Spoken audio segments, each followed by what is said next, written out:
Selamat datang di program New Normal Lex Regis.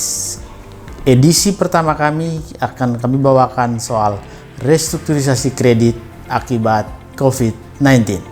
Selamat menyaksikan.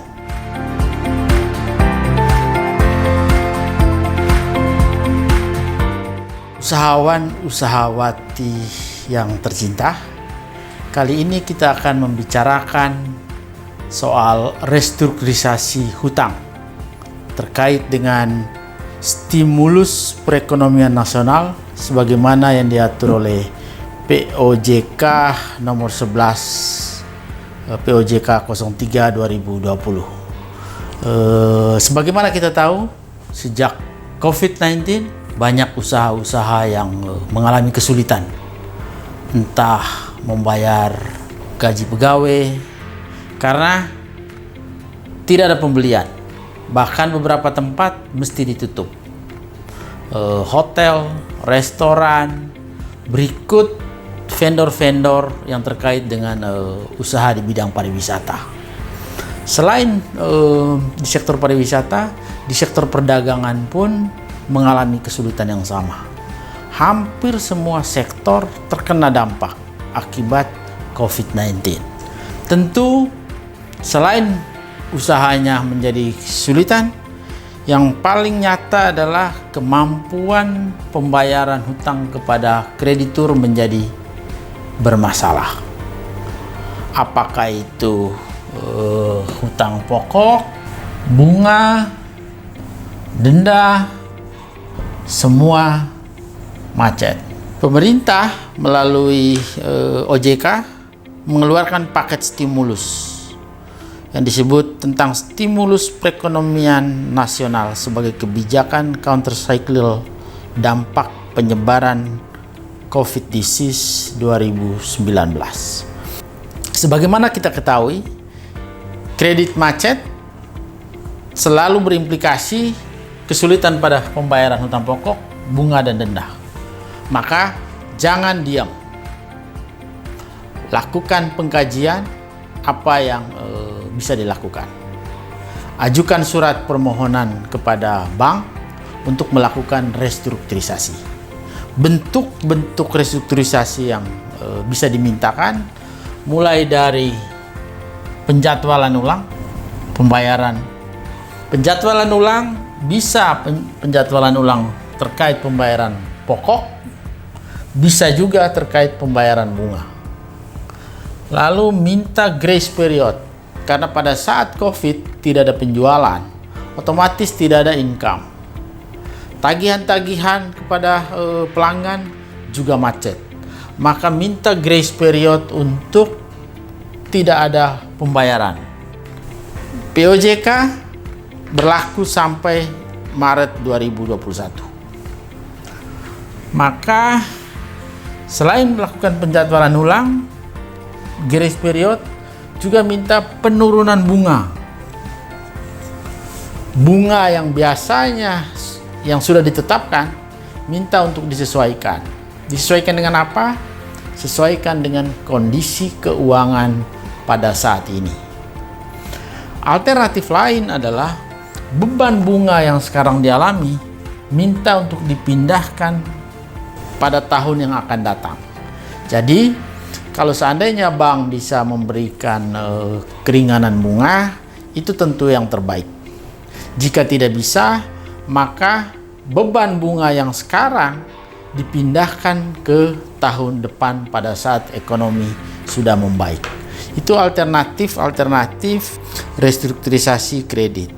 Selain itu, bisa juga minta tambahan pembiayaan. Kenapa? Karena kredit kita, tagihan kita macet, maka kita kehilangan modal kerja.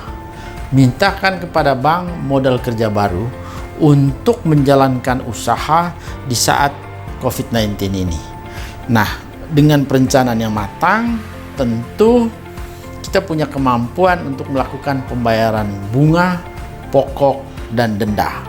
Nah, usahakan denda yang seharusnya kita tanggung untuk dihapuskan. itu akan membantu kita melanjutkan usaha. Kalau juga itu tidak bisa, maka pilihan lain adalah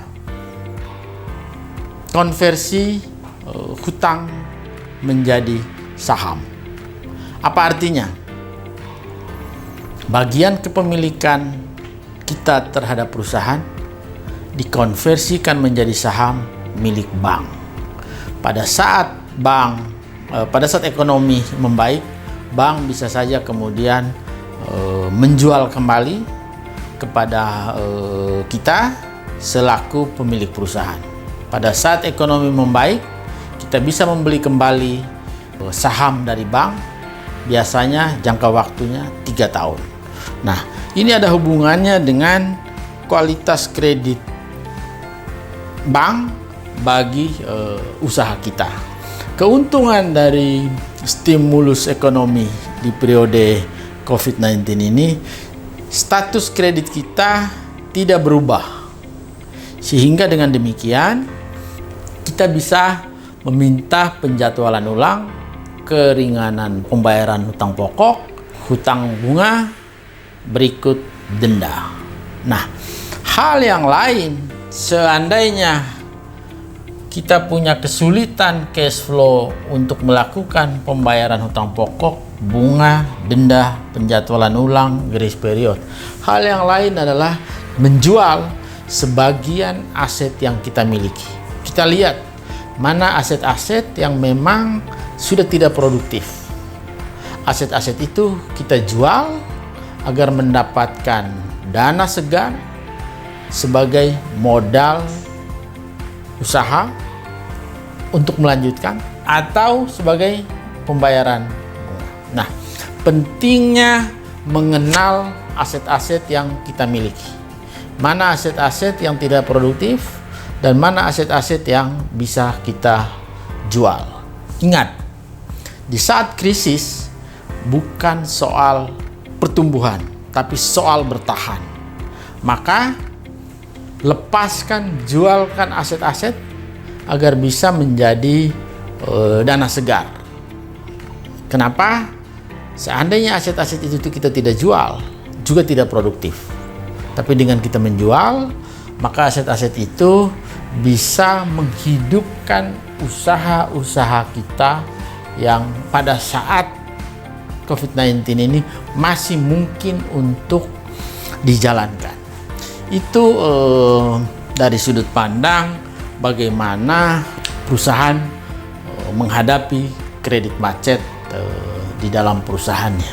Kiranya dengan penjualan aset, meminta restrukturisasi kredit pada bank, kawan-kawan usahawan dan usahawati bisa melanjutkan usahanya sehingga melewati krisis, bahkan mungkin resesi akibat COVID-19.